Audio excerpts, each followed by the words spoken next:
How to build a custom GPT. So in this video, I'm going to be quickly walking you through on creating and managing your very own GPT. So we're going to come to OpenAI's very own article where they have told how you can create a GPT through their website. So what you're going to be doing is you're going to be heading over to chat.openai.com/GPT/editors. Okay. And you're going to make sure you have the plus plan. And once you do that, you're going to create a GPT. Obviously, again, as I stated, you're going to need the plus plan for this, but once you have the plus plan, you're going to get the option to create a GPT over here.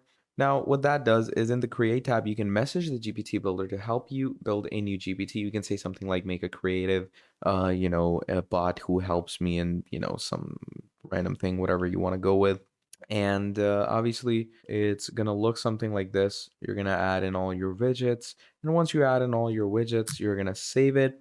And that will create a custom GPT for you that you can use across the websites that you work on. You can obviously copy the API code of that GPT, paste it in your website source code, and you're good to go. That is how we're going to be creating a GPT in the easiest way.